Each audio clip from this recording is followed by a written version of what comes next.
We at the Everything Red Deer podcast acknowledge that it is recorded on Treaty 6 and Treaty 7 land, as well as on a historic gathering place of the Métis. We thank the elders and knowledge keepers who remain with us today and those who've gone before us. This acknowledgement is small, but meant nonetheless as an act of reconciliation and gratitude. Local, credible, now. You're listening to the Everything Red Deer podcast, powered by RD News Now. We talk to the movers, shakers, and newsmakers around Red Deer and Central Alberta, then bring those interviews to you. And now, here's your host, Josh Hall. Well, hello there. My name is Josh Hall. I hope everyone has had a great week, though unfortunately, and I'm sad to say this, it's likely not reality for a lot of folks because we've all had to endure some pretty frustrating news this week. Locally, nationally, internationally, globally speaking, the world is in tatters in a lot of places. War is going on, and it doesn't seem to be improving. Nationally, of course, I'm referring to tariffs, which is causing a lot of anxiety and angst for people across many industries. And locally, well, it was a trying time, especially to start the week, because we learned of quite a disturbing incident that occurred in Red Deer last Saturday. And that's what today's episode of the Everything Red Deer podcast will be all about. But before I share some thoughts on that, and we hear from a couple of others on it, let's get to our segment called In Case You Missed It.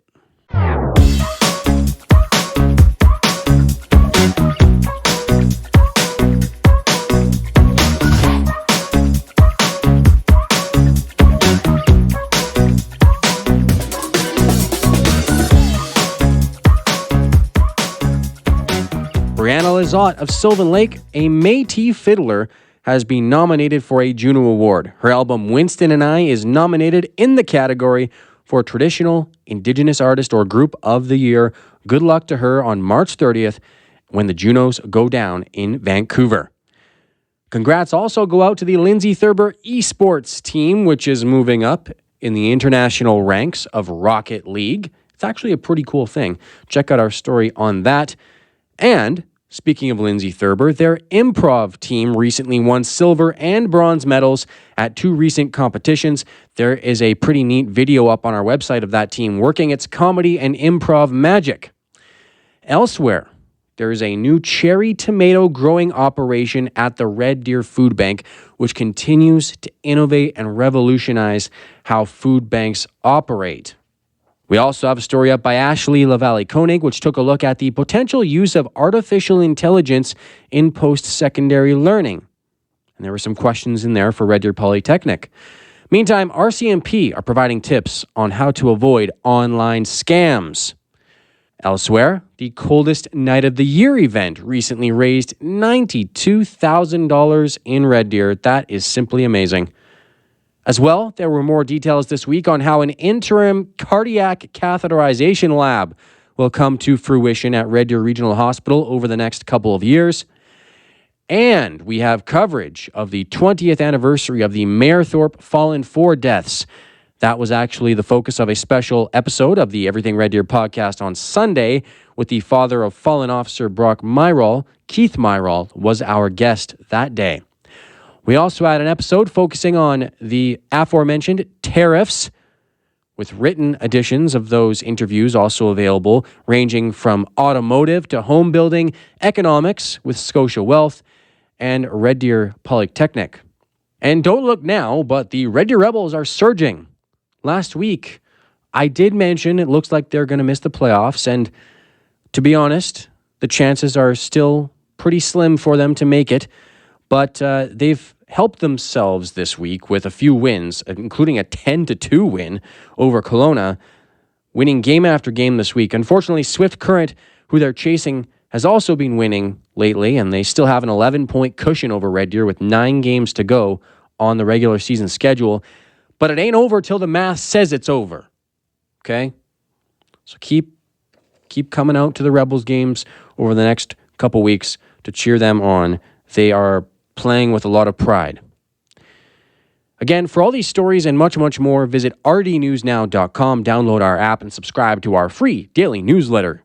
If you ask me, the best part about rdnewsnow.com is that everything is free for you, the reader, including this podcast. That was In Case You Missed It.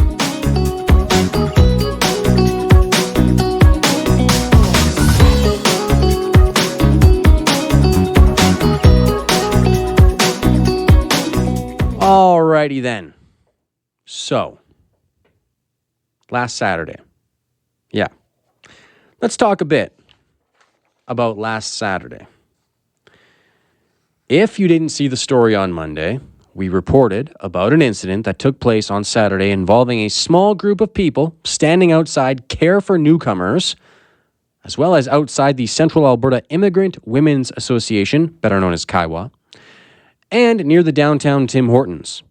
Of course, the first two locations that they were at are a little more notable because they were holding up signs that said, quote, "Deport them all," end quote, and, quote, "White Lives Matter," end quote. There was also a flag bearing a symbol that is well known to be associated with a white supremacist group. White supremacist. It's 2025. This is Canada, and we're talking about white supremacy. Just makes you think. Now, the mayor and council issued a statement on Monday. We didn't even have to ask for it. And that statement is in our story at rdnewsnow.com. We're actually going to hear from the mayor in a few minutes on the podcast today. We also got statements this week from Red Deer's two MLAs, and I'm going to read them to you now. This first one is from Red Deer South MLA Jason Steffen. Every man and woman is a child of God and of great worth. Racism is incompatible with this truth and is wrong. All individuals are accountable for their own words and actions without regard to race. There is too much contention, name-calling, and labeling. Red Deer has many wonderful families and individuals of all races and is a place where each and every person can use their unique gifts and talents to make it better. Red Deer South MLA Jason Steffen. This is from Red Deer North MLA and Health Minister, of course, Adriana LaGrange.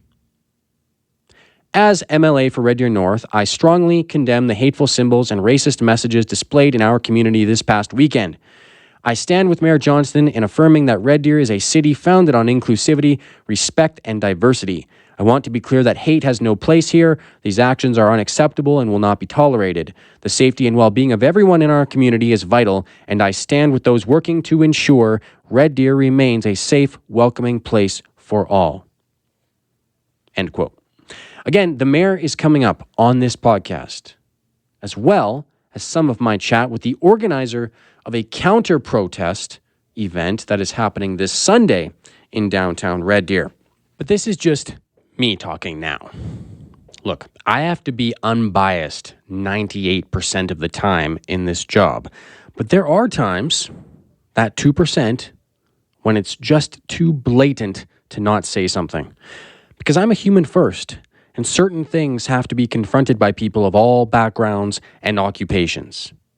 Yes, RCMP are investigating this, and RCMP did end up saying they couldn't charge the folks who did this exact same thing in St. Albert 5 weeks ago. Who knows what RCMP here will decide? They have to look at the particular circumstances and they'll do whatever they deem necessary, and we'll have to accept it one way or another, Red Deer. But part of my problem with this is the taint that it puts on our city. A lot of people certainly like to crap on Red Deer. They like to point out all its flaws, as if every community that ever existed hasn't dealt with its own fair share of challenges. So let's be real about Red Deer's problems for just a minute. Yup, it has a lack of housing issue, which has exacerbated a homelessness issue. It's certainly also part of the nationwide opioid crisis, Red Deer is. It doesn't yet have the hospital it needs. There's a ton of road construction in the summer, and that's annoying. Yeah, it's got its problems, Red Deer does. And like the rest of Canada, it has racism. Like the rest of the world, even. I've talked to politicians here over the years at different levels, and when they say something, they denounce these types of things. Sometimes there are certain initiatives put in place, or more often studies done, but regardless of whatever action has been taken to date, it's pretty clear, based on what happened last Saturday, that more action is needed on this front. I've covered far too many stories of people experiencing racism in this city, and by too many, I mean they shouldn't be happening in the first place. Not too many as in I refuse to continue doing so. Nah, this stuff needs to be highlighted to show that it's a problem that persists to exist. If you're going to talk the talk, you need to walk the walk. Actions speak louder than words. Talk minus action equals 0. They all mean the same thing, but that last one's my favorite. Despite this, my heart says that Red Deer is not represented by the folks who displayed those signs and symbols last week. We don't know if the group is from Red Deer. The last time something like this happened, it was fairly clear the group involved was not Red Deer based, and you can read my story from Monday to find the link to what I'm talking about there. But my point is that in 10 years living in this city, I've come to be sure of at least one thing. Probably more, but at least one thing. And that is that there exists a whole lot of good here. I've seen the work put into events like Community Power of One, Pride Week every August. I've witnessed proclamations for Black History Month, and I've seen citizens come together to support people experiencing homelessness. I've seen Red Deerians gather to celebrate sports events. I've seen us put on the Esso Cup, the Memorial Cup, the Canada Winter Games, the Gretzky-Holinka Tournament, National Pickleball Championships, for crying out loud. We have welcomed the nation and the world to Red Deer for these things. I've also seen packed houses celebrating the arts, be it at the Scott Block Theatre 2 weeks ago or the RDP Arts Center every time the Red Deer Symphony Orchestra puts on one of its glorious shows. I've also seen miracles performed in this city at places like Ronald McDonald House and the Neonatal Intensive Care Unit at Red Deer Regional. I've seen millions of dollars raised and wishes granted. People scaling down Red Deer's tallest buildings so a kid with cancer can go to Disneyland. I've seen how the museum has kept the city's history alive and well remembered. I've seen powwows and spring feasts. I've been invited into a teepee for ceremony, and I've seen people break bread despite their vastly different lived experiences. I've seen it. I've also seen Remembrance Day ceremonies. Remembrance Day ceremonies that have reminded us of the sacrifices given to stamp out Nazism and fascism from this world forever. The whole reason World War II happened was because one idiot, obviously not strong enough of a word, was choosing to be a harbinger of hate. We went over there, landed on Juno Beach in Normandy to stop that. And many, many, many thousands died for that cause. Before, on, and after D-Day. Yet here we are in 2025, nearly 100 years later, still seeing statements and symbols which one could argue evoke the exact sentiments of many decades past. White pride, deport them all, from a group of cowards behind masks telling God knows who they think is listening to deport them all. Trust me, I've had the privilege of meeting many immigrants, and they are some of the best people, the best Canadians, or soon-to-be official Canadians. Escaping here, in many cases, from violence and certain death. They, meaning immigrants, are not the problem. The fearmongers and the ones who wake up and choose to promote discrimination on the doorsteps of settlement agencies who now have clients who are scared, that's with whom the problem lies. Let me tell you another thing. There is great anti-racism work available in this city. Training that you can get. There are ways you can learn about how to safely be more than just a bystander. There are people in Red Deer who are working with the numerous agencies which exist, dedicated. They've dedicated their whole lives to making this city known for how good it is and how much we all want the best for one another. It's true. If it bleeds, it leads. If we're talking about journalism. And in this case, we couldn't not talk about this week, today. In this case, the blood is the harm caused by people of diverse backgrounds going downtown only to find people wishing upon them persecution, the exact thing so many of them have departed their homelands to get away from. That's sad. It's just bloody sad. People have come here to escape literal war. As I said earlier, more action is needed. It's hard for me to just sit here and say, let's just ignore the people holding up these signs that stick out like a gangrene thumb. But at the end of the day, we have to remember we're collectively better than this. And this world would be a better place if we could find it in our souls to be more respectful of one another. Some people will say that sounds pretty bleeding heart. Some will say it sounds idealistic or utopic. I don't think so. At least I don't think that it's unrealistic. Because it's not ruling out our ability to disagree about things. Because even when we disagree, civility and resisting the urge to inflict pain upon one another is still an option. We can disagree peacefully.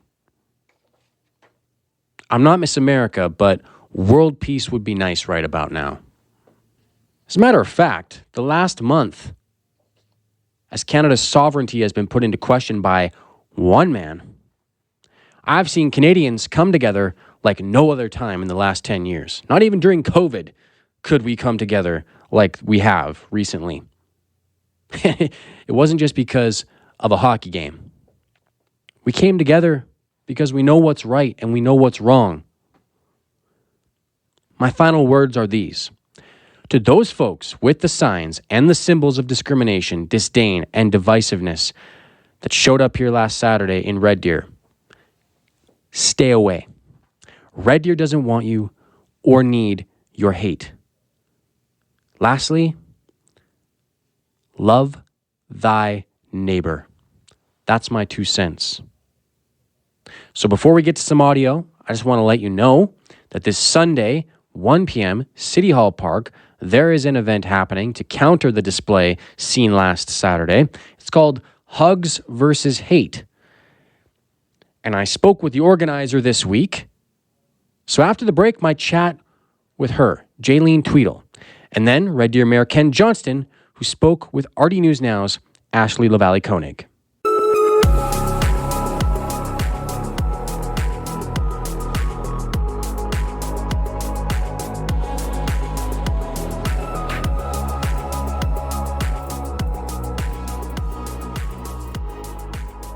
Talking with Jaylene Tweedle now on the Everything Red Deer podcast. Jaylene is the organizer of this Sunday's counter-protest event.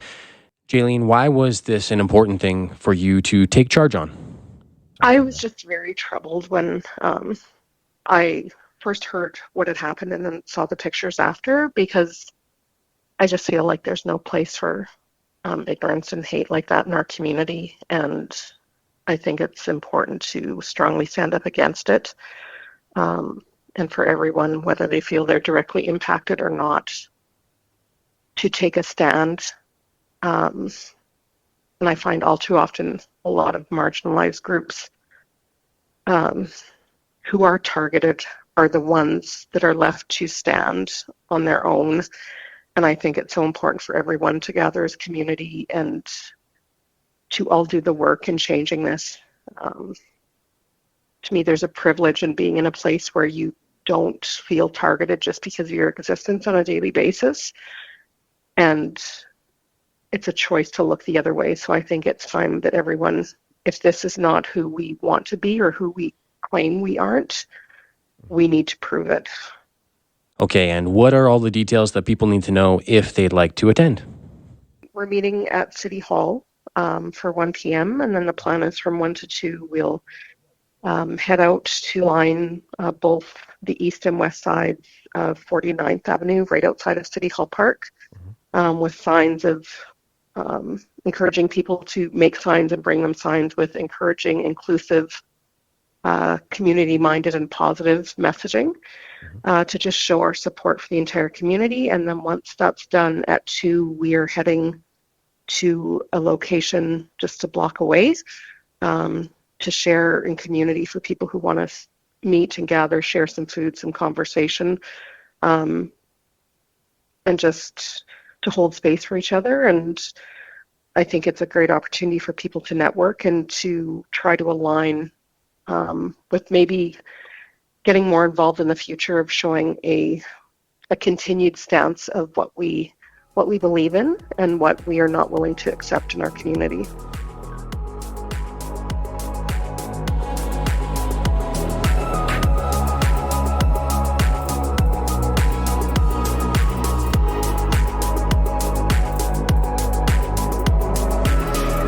What are your thoughts on this, I guess we'll call it a display that we saw over the weekend? Yeah, I would use the word repugnant as my initial reaction. It certainly speaks to these voices being not at all in any way representative of the heart or the spirit of Red Deer.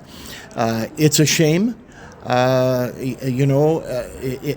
people have to take some kind of ideology out in this particular way. And again, the word repugnant, I think, suits it. Abhorrent is another word, and so on. It has no place in Red Deer. I know the RCMP is investigating. I asked for that yesterday as well. So I'm pleased to say that they've begun an investigation and so on. It sorrows me.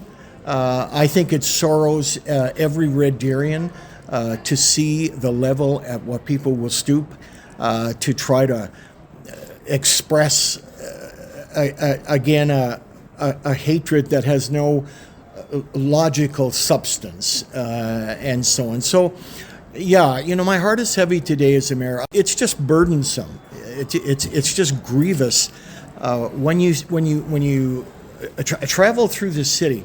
And you see what new Canadians and immigrants have brought to our city and how they built it over the last 50 years or longer. My daughter follows the family tree, and we came to Newfoundland in the late 1700s.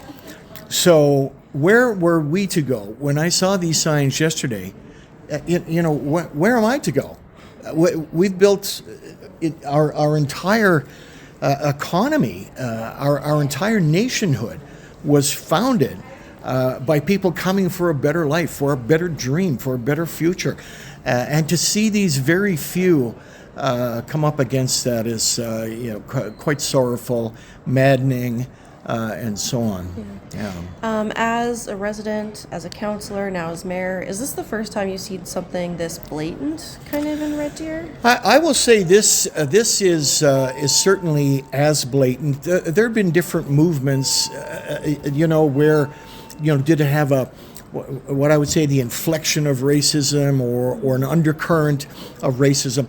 This was really barefaced. Ironically, I use the word barefaced because most of them didn't even have the courage to let people know who they were, which harkens us back to the darkest of racial tensions back in the United States in the mid 1800s. So this is something I'm proud of our community for alerting me yesterday. I was out of the city yesterday. I couldn't wait to get home to get this thing put to bed. So I was heartened by that. I'm heartened by the RCMP response and so on, because this does not reflect us in any way, shape, or form. And what else, just kind of maybe to expand on that, what else do you want to say to those citizens that are immigrants, that are newcomers? First of all, Red Deer feels your level of tension today. I think it's important for us to realize that someone who's new to our city, new to our country, going to work on Saturday, strolling in our downtown, for example, would see these symbols and the signage and so on. So we feel for that undercurrent of fear. And I've always encouraged immigrants and newcomers and commended them on their courage that it took to come to a new country. I think their own experience indicates that the better Red Deer is far, far greater than that tiny, abhorrent voice that they encountered yesterday. And I would say to other public systems, school systems, for example, faith systems, and so on, to take the same embrace, to take the same message and say, you are welcome, you are part of us, you function here, you build us. And so that would be my message for sure.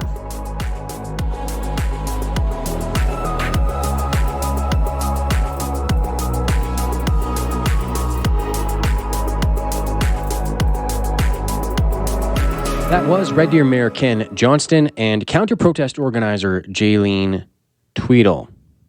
Again, I'm Josh Hall. This is the Everything Red Deer podcast, and I just want to leave you with some words from a man who didn't get to live out the long life that he deserved. That's John Lennon. Here are his words. Imagine there's no countries. It isn't hard to do. Nothing to kill or die for, and no religion too. Imagine all the people living life in peace. I've been Josh Hall. This has been the Everything Red Deer podcast. Talk to you next week. This has been the Everything Red Deer podcast, powered by RD News Now. This podcast is produced and edited by the team at RD News Now and Pattison Media Red Deer. Make sure to download our mobile app and subscribe to our free daily newsletter by visiting rdnewsnow.com. Thanks for listening.